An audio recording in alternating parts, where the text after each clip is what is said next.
Los accidentes automovilísticos ocurren todos los días, pero algunos accidentes son tan perturbadores que dejan un impacto duradero. Estos no son simples choques. Involucran circunstancias extrañas, resultados horribles y detalles escalofriantes. En este video, veremos 5 de las muertes por accidentes automovilísticos más perturbadoras de todos los tiempos. Historias reales de vidas perdidas de formas impactantes e inolvidables. Era una tarde tranquila de noviembre de 2024, cuando ocurrió un terrible choque en la autopista RM12, en La Manga, España. Lo que debería haber sido un viaje rutinario se convirtió en un desastre cuando una lancha rápida se desprendió de un remolque y causó un accidente mortal. 2 hombres británicos perdieron la vida y otro resultó gravemente herido. El incidente comenzó cuando una lancha rápida de 10 metros, conocida como narcolancha debido a su uso en el contrabando, se soltó del vehículo que la remolcaba. Estas lanchas están construidas para alcanzar altas velocidades, a menudo con motores potentes para evitar ser detectadas en el mar. Esta, que se desplazaba a unos 120 km por hora, de pronto se desprendió, salió volando por el aire y cayó sobre un Seat León en el que viajaban 3 hombres británicos. El conductor y el pasajero del asiento delantero, de 49 y 57 años, no sobrevivieron. El impacto fue demasiado severo. El tercer pasajero, un hombre de 54 años sentado en la parte trasera, sufrió heridas críticas. Los servicios de emergencia lo trasladaron rápidamente al Hospital Clínico Universitario Virgen de la Rixaca, en Murcia, donde permaneció en estado grave. El choque provocó más destrucción. El impacto causó una reacción en cadena que involucró a otros 6 vehículos. Algunos autos fueron empujados fuera de la carretera, mientras que otros volcaron o quedaron gravemente dañados.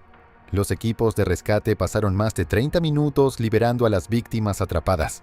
Los testigos describieron una escena caótica: metal retorcido, vidrios rotos y escombros esparcidos por todas partes. Varias personas más resultaron heridas, incluidas 2 mujeres de 18 y 55 años, y 2 hombres de 19 y 29 años. Fueron trasladados a hospitales en Cartagena con heridas de distinta gravedad. La autopista estuvo cerrada durante horas mientras las autoridades trabajaban para retirar los restos e investigar lo que había ocurrido. Los investigadores rápidamente se dieron cuenta de que la lancha no era una embarcación común. Era una lancha rápida de alta potencia, frecuentemente vinculada al contrabando.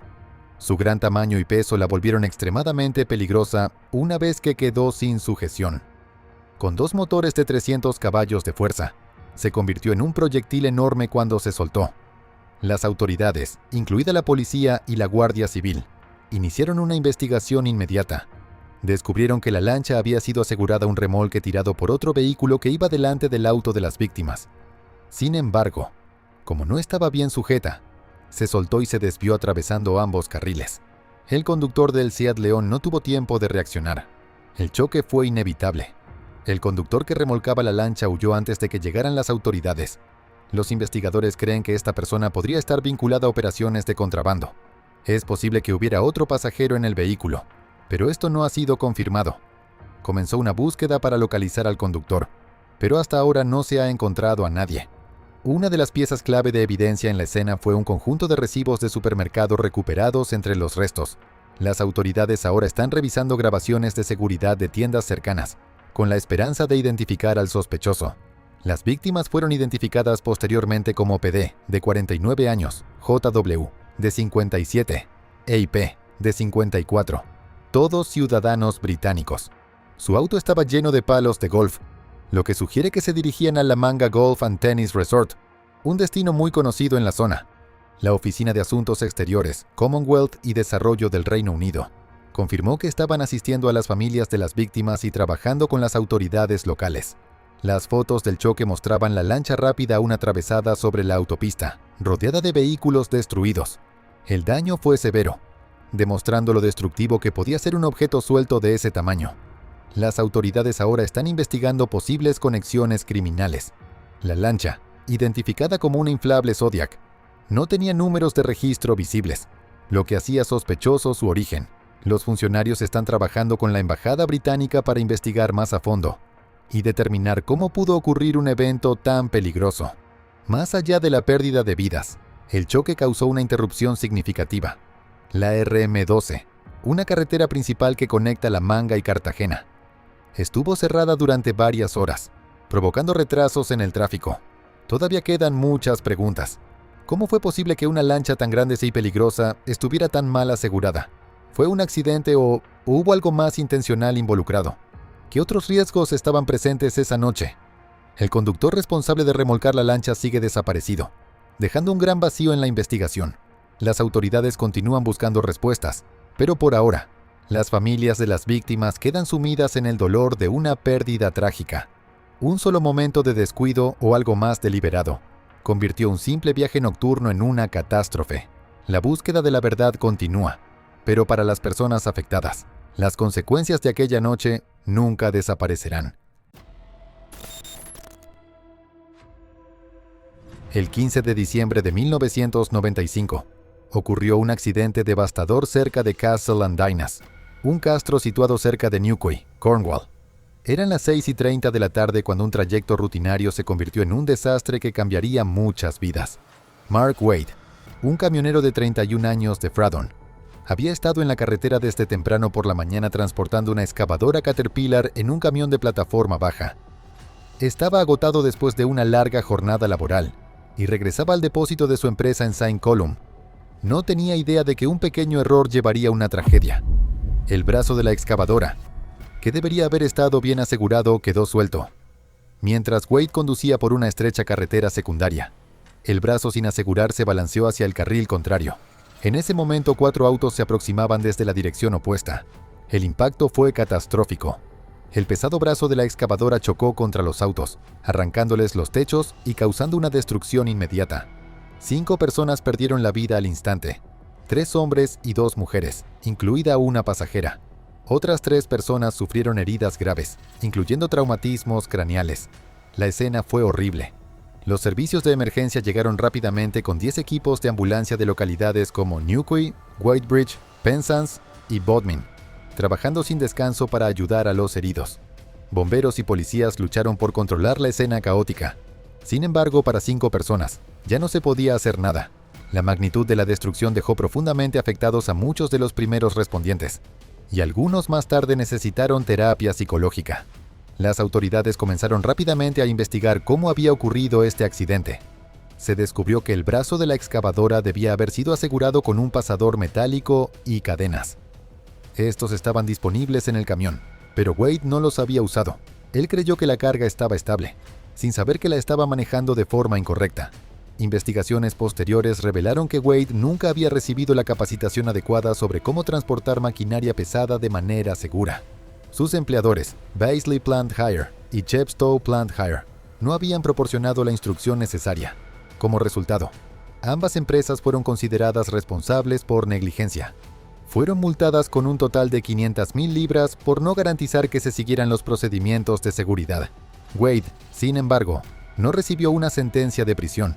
En cambio, fue enviado a un hospital psiquiátrico, después de ser diagnosticado con trastorno de estrés postraumático severo y depresión. 2 informes psiquiátricos confirmaron que estaba mentalmente afectado debido al accidente. El juez Graham Cottle describió a Wade como un hombre trabajador que nunca tuvo intención de hacer daño. Una petición firmada por miles de personas pidió al tribunal que mostrara clemencia, enfatizando que Wade ya estaba sufriendo la carga emocional de lo ocurrido. El juez estuvo de acuerdo, reconociendo que Wade cargaría con el peso de aquella noche por el resto de su vida. Para las familias de las víctimas, el dolor de perder a sus seres queridos fue permanente, pero no eran las únicas personas que estaban sufriendo. Muchos de los primeros respondientes que llegaron a la escena aquella noche cargaron con cicatrices emocionales durante años.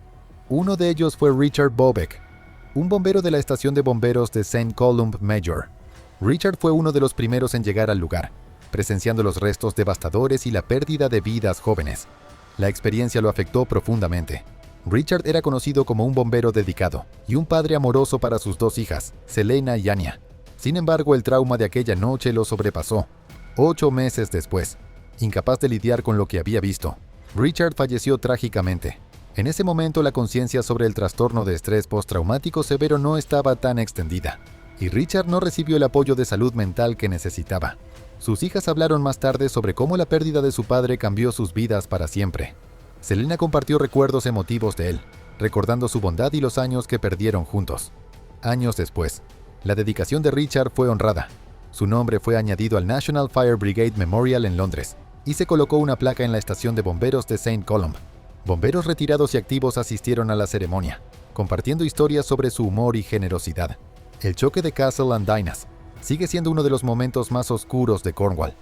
Las consecuencias se extendieron mucho más allá de aquella noche, afectando a familias, primeros respondientes e incluso al propio Mark Wade. El accidente es un recordatorio del impacto devastador que puede tener un solo pequeño error. El 11 de junio de 2023, un terrible accidente golpeó la región de Hunter Valley, en Nueva Gales del Sur, Australia. Lo que comenzó como una alegre celebración de boda terminó en una tragedia inimaginable. La noche estaba llena de risas y baile mientras los invitados se reunían en Wanding Valley Estate, en Lovedale, para celebrar la boda de Mitchell Gaffney y Madeleine Edsel. Cuando las festividades llegaron a su fin, 35 invitados abordaron un autobús alquilado para regresar a su hotel en Singleton. Un trayecto de 30 minutos. El autobús, un Volvo V7R de 2009, operado por Link Bus Lines, debía llevarlos de regreso de forma segura. Alrededor de las 11:30 de la noche, ocurrió el desastre. Mientras el autobús se acercaba a una rotonda en el cruce de la M. Queen's Wine Country Drive, cerca de Greta, el conductor, Brett Button, de 58 años, perdió el control. El vehículo volcó en medio de una densa niebla, quedando sobre uno de sus costados. El choque fue devastador. 10 personas perdieron la vida y otras 25 resultaron heridas. Algunas fueron trasladadas de urgencia a hospitales, mientras que una pasajera en estado crítico fue llevada en helicóptero a Sydney para recibir atención urgente. Las víctimas eran miembros muy queridos de la comunidad. Entre ellas estaban Kaya McBride, de 22 años, y su madre, Nadine McBride, de 52. Otros incluían a Kane Simons, de 21 años, Zachary Bray, de 29, Angus Craig, Tori Coburn y Rebecca Mullen, así como Darcy Bullman, de 30, y Andrew y Lynn Scott, ambos de poco más de 30 años. Muchos formaban parte del club de fútbol australiano Singleton Roosters. Su pérdida repentina dejó a la comunidad sumida en un profundo dolor. Las autoridades iniciaron una investigación inmediata. Button fue arrestado en la escena y llevado a la estación de policía de Cessnock. Una prueba de drogas reveló que había tomado tramadol, un fuerte analgésico con receta, en las últimas 24 horas. La dosis era más alta de lo recomendado, y se sabe que el medicamento causa somnolencia y afecta el juicio. Se descubrió que Button sufría de dolor crónico desde la década de 1990 y que había estado usando tramadol durante décadas. En 2022, un médico le diagnosticó dependencia al medicamento, lo que llevó a que fuera retirado de un empleo anterior. A pesar de esto, continuó trabajando como conductor. Los investigadores confirmaron más tarde que Button iba a exceso de velocidad cuando se acercó a la rotonda, ignorando la mala visibilidad causada por la niebla. Su estado alterado y su conducción imprudente terminaron provocando el choque. La noticia del accidente se difundió rápidamente, dejando al país en estado de shock. Los sobrevivientes no solo enfrentaron heridas físicas, sino también trauma emocional. Muchos hablaron más tarde en la corte sobre sus experiencias aterradoras. Una persona recordó haber quedado atrapada debajo de los restos, luchando por respirar. Otra compartió el dolor de haber perdido a un amigo cercano aquella noche. Button fue acusado inicialmente de 10 cargos de conducción peligrosa con resultado de muerte y un cargo de conducción negligente. A medida que la investigación continuó, los fiscales consideraron cargos más graves. En enero de 2024, fue acusado de homicidio involuntario. Sin embargo, en un acuerdo de culpabilidad posterior, esos cargos fueron retirados, lo que molestó a muchas familias de las víctimas. En cambio, Button se declaró culpable de 10 cargos de conducción peligrosa con resultado de muerte, junto con otros delitos relacionados. Durante el juicio, se reveló que había tomado conscientemente más tramadol del recetado antes de conducir. Incluso había bromeado sobre los riesgos. En la corte, admitió toda la responsabilidad por la tragedia. En septiembre de 2024, Button fue sentenciado a 32 años de prisión, con un periodo mínimo de 24 años sin posibilidad de libertad condicional. Aunque esto ofreció algo de cierre, muchas familias sintieron que el sistema de justicia no había ido lo suficientemente lejos. La decisión de retirar los cargos de homicidio involuntario las dejó frustradas, creyendo que no se había reconocido por completo el impacto de la tragedia. En respuesta a la tragedia, se lanzó una campaña de recaudación de fondos para apoyar a las familias de las víctimas. El Hunter Valley Bus Tragedy Fund, administrado por Rotary, recaudó casi $1,5 millones para ayudar con gastos médicos, costos funerarios y dificultades económicas. Las donaciones llegaron de toda Australia, incluso de personas que nunca habían conocido a las víctimas. Con el paso del tiempo, muchas personas se preguntaron si el choque pudo haberse evitado. ¿Debió Baton haber tenido permitido conducir a pesar de su historial médico? ¿Un monitoreo más estricto de los conductores comerciales habría hecho la diferencia? ¿Y las medidas de seguridad de los autobuses eran lo suficientemente sólidas para prevenir un desastre así? Para las familias de las víctimas, estas preguntas siguen sin respuesta. Ahora enfrentan la dolorosa realidad de seguir adelante sin sus seres queridos. En cuanto a Brett Baton, pasará décadas en prisión, cargando con el peso de una decisión que cambió tantas vidas en un instante.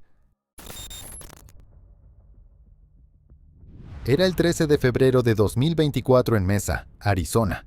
Ray Longy, un padre, abuelo y entusiasta de la aviación de 67 años, iba camino al aeropuerto internacional Phoenix Sky Harbor para recoger a su esposa. Era un viaje simple, algo que había hecho muchas veces antes. Ray tenía un profundo amor por los aviones y vivía cerca del aeropuerto Falcon Field, donde a menudo veía despegar y aterrizar aeronaves. Su familia bromeaba diciendo que podía reconocer un avión solo por el sonido de su motor, pero ese día, Ray nunca llegaría al aeropuerto. Mientras conducía su Lexus rojo por Greenfield Road, un jet privado se preparaba para despegar en Falcon Field. El jet, una aeronave ejecutiva de alta gama, comenzó a avanzar por la pista, pero algo salió terriblemente mal. No pudo elevarse, perdió el control y se estrelló directamente contra el auto de Ray. El impacto fue catastrófico. Ray perdió la vida al instante. El jet no se detuvo. Derrapó fuera de la carretera y terminó en un huerto, donde estalló en llamas. Dentro de la aeronave iban 4 pasajeros: Drew Kimball, de 44 años, su hijo Graham Kimball, de 12, Spencer Lindahl, de 43, y Rustin Randall, de 48. Tristemente, ninguno de ellos sobrevivió. Un pasajero adolescente logró escapar, pero sufrió quemaduras graves y fue trasladado de urgencia al hospital. Los testigos dijeron que el avión nunca despegó del suelo. Lo que debería haber sido un despegue rutinario se convirtió en un desastre en cuestión de segundos. Ray estaba solo unas cuadras de su casa cuando ocurrió, lo que hizo que para su familia fuera aún más difícil de comprender. ¿Cómo podía pasar algo así tan cerca del lugar donde él había pasado años viendo aviones ir y venir? La pasión de Ray por la aviación iba más allá de observar aviones. Trabajó en la industria, incluyendo en ventas, e incluso vivió en Taiwán durante 8 años. Sabía todo sobre aeronaves y le encantaba compartir su conocimiento. Su hija Lorraine recordaba cómo él solía llevarla afuera cuando era niña para ver despegar los aviones. Se quedaban juntos en su patio, a solo unos minutos de Falcon Field, mientras él le explicaba cómo funcionaba cada aeronave. Incluso con todo su conocimiento sobre aviones, nada pudo haberlo preparado para lo que ocurrió ese día. Lorraine no podía creerlo. Cuando escuché que había habido un accidente, asumí que era un choque de autos, dijo. Pero cuando descubrí que había un avión involucrado, no lo podía creer. Mi papá vivió junto a ese aeropuerto durante años. ¿Cómo pudo pasar esto? Para la familia de Ray, la pérdida se sintió irreal. Él había pasado gran parte de su vida fascinado por la aviación, y aún así, al final, un accidente aéreo se lo llevó. Pero Ray no era solo un hombre que amaba los aviones. Era un esposo, padre y abuelo dedicado. Disfrutaba pasar tiempo con su esposa, Ada, sus hijos y su nieto de 1 año, Charles. Lorraine lo describió como una persona inmensa, alguien cariñoso, aventurero y siempre pendiente de los demás. Apenas unos minutos antes del choque, Ray le había enviado a Lorraine un mensaje simple. ¿Todo bien? Era algo que hacía seguido, una forma de saber cómo estaba y demostrar que le importaba. Al mirar atrás, Lorraine lo vio como algo más que un mensaje de rutina. Fue un recordatorio de su amor. Ese último mensaje se convirtió en uno de sus últimos recuerdos de él. A Lorraine le costó aceptar lo que había ocurrido. «Es muy injusto», dijo, «pero sé que mi papá no querría que nos quedáramos atrapados en la tristeza. Él querría que siguiéramos adelante».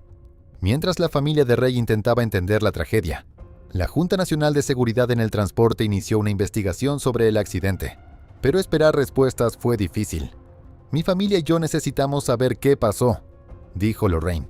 «Esto no debió haber ocurrido». Ray siempre había sentido pasión por ayudar a los demás.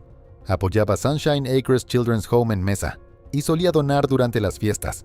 En su memoria, su familia animó a las personas a contribuir a esa organización benéfica si querían honrarlo. Para quienes conocían a Ray, su fallecimiento fue desgarrador. No era solo alguien que amaba los aviones, era un hombre de familia que llevaba alegría a quienes lo rodeaban. Su ausencia dejó un vacío profundo en la vida de sus seres queridos. Mientras la investigación continúa, quedan muchas preguntas. ¿Se pudo haber evitado este accidente? ¿Fue una falla mecánica, un error humano o algo completamente distinto? Para la familia de Ray, estas preguntas no solo se tratan de descubrir qué salió mal, son un recordatorio doloroso de que él ya no está. Pero a pesar del duelo, Lorraine se aferra a los recuerdos de su padre, las risas, el amor y los momentos que compartieron. La vida de Ray Longy estuvo llena de aventura y bondad. Aunque su historia terminó en tragedia, su impacto vivirá para siempre. Nunca será olvidado.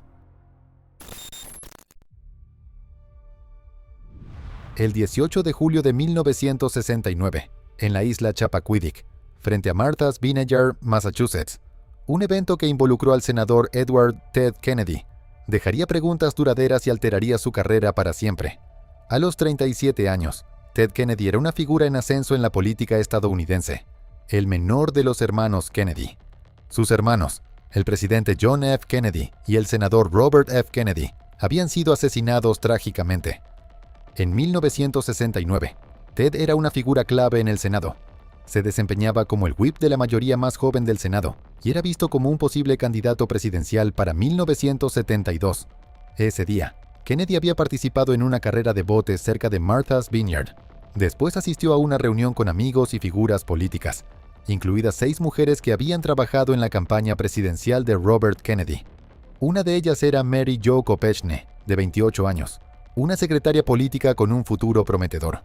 Alrededor de las 11 de la noche, Kennedy salió de la fiesta con Mary Jo, afirmando que la estaba llevando de regreso a su hotel. Sin embargo, ella había dejado atrás su bolso y la llave de su habitación, lo que generó dudas sobre su explicación. Alrededor de la medianoche, un oficial de policía vio el auto de Kennedy a exceso de velocidad en un camino sin pavimentar cerca de Chappaquiddick. Cuando el auto se acercó a un pequeño puente, Kennedy perdió el control y el vehículo cayó en una laguna de marea, quedando boca abajo.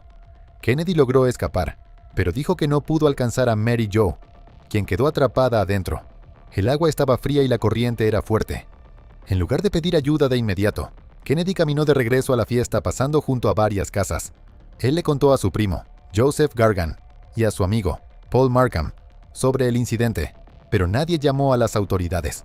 Luego Kennedy se fue y nadó hasta Edgartown, donde se estaba hospedando. Se cambió y se puso ropa seca, lo que más tarde levantó sospechas. El personal del hotel reportó haberlo visto caminando tranquilamente por el hotel. A la mañana siguiente, parecía no estar afectado.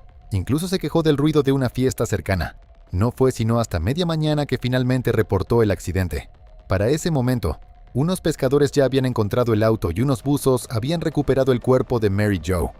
La respuesta tardía y las acciones de Kennedy generaron muchas preguntas. ¿Por qué no buscó ayuda de inmediato? Ella pudo haberse salvado si él hubiera actuado antes. La investigación fue breve. Kennedy dio una declaración televisada diciendo que estaba abrumado por el pánico y el dolor, lo que lo llevó a abandonar la escena. Pero los detalles de aquella noche siguieron siendo poco claros. Reportes posteriores revelaron que Kennedy les había dicho a amigos y familiares que guardaran silencio sobre los hechos. Muchos sospecharon que sus acciones tenían más que ver con proteger su carrera política que con responder por preocupación. A pesar de las circunstancias inusuales, no se realizó ninguna autopsia al cuerpo de Mary Jo. Hubo rumores de que ella podría haber estado embarazada, pero no había evidencia que respaldara esto. John Farrar, el buzo que recuperó su cuerpo, sugirió que ella pudo haber sobrevivido durante horas dentro de una bolsa de aire en el auto. Si Kennedy hubiera buscado ayuda antes, ella podría haberse salvado. En los días posteriores al incidente, Kennedy parecía profundamente afectado.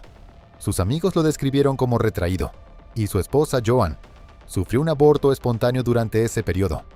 Su padre, Joseph Kennedy Sr., cuya salud ya estaba deteriorándose, supuestamente empeoró después del escándalo.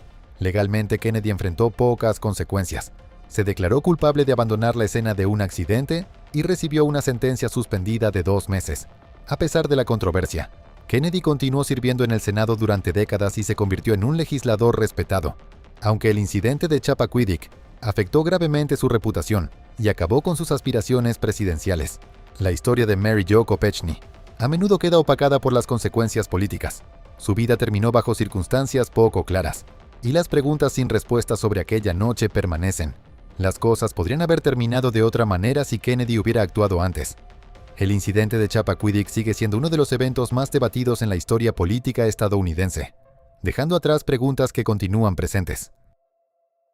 El abismo no grita, susurra, y tú has decidido escuchar. Este viaje fue solo un fragmento de lo que aún queda por revelar. Y si estás aquí, al final, es porque algo en ti también quiere respuestas. Gracias por sumarte, por apoyar este contenido y por formar parte de esta comunidad que crece a la sombra del misterio. Te invito a suscribirte, a dejar tu comentario, a encender esa campanita para que no te pierdas nada. Porque lo que viene es aún más profundo. Hasta la próxima entrega, cuando la oscuridad vuelva a hablar y tú decidas, una vez más, escuchar la voz del abismo.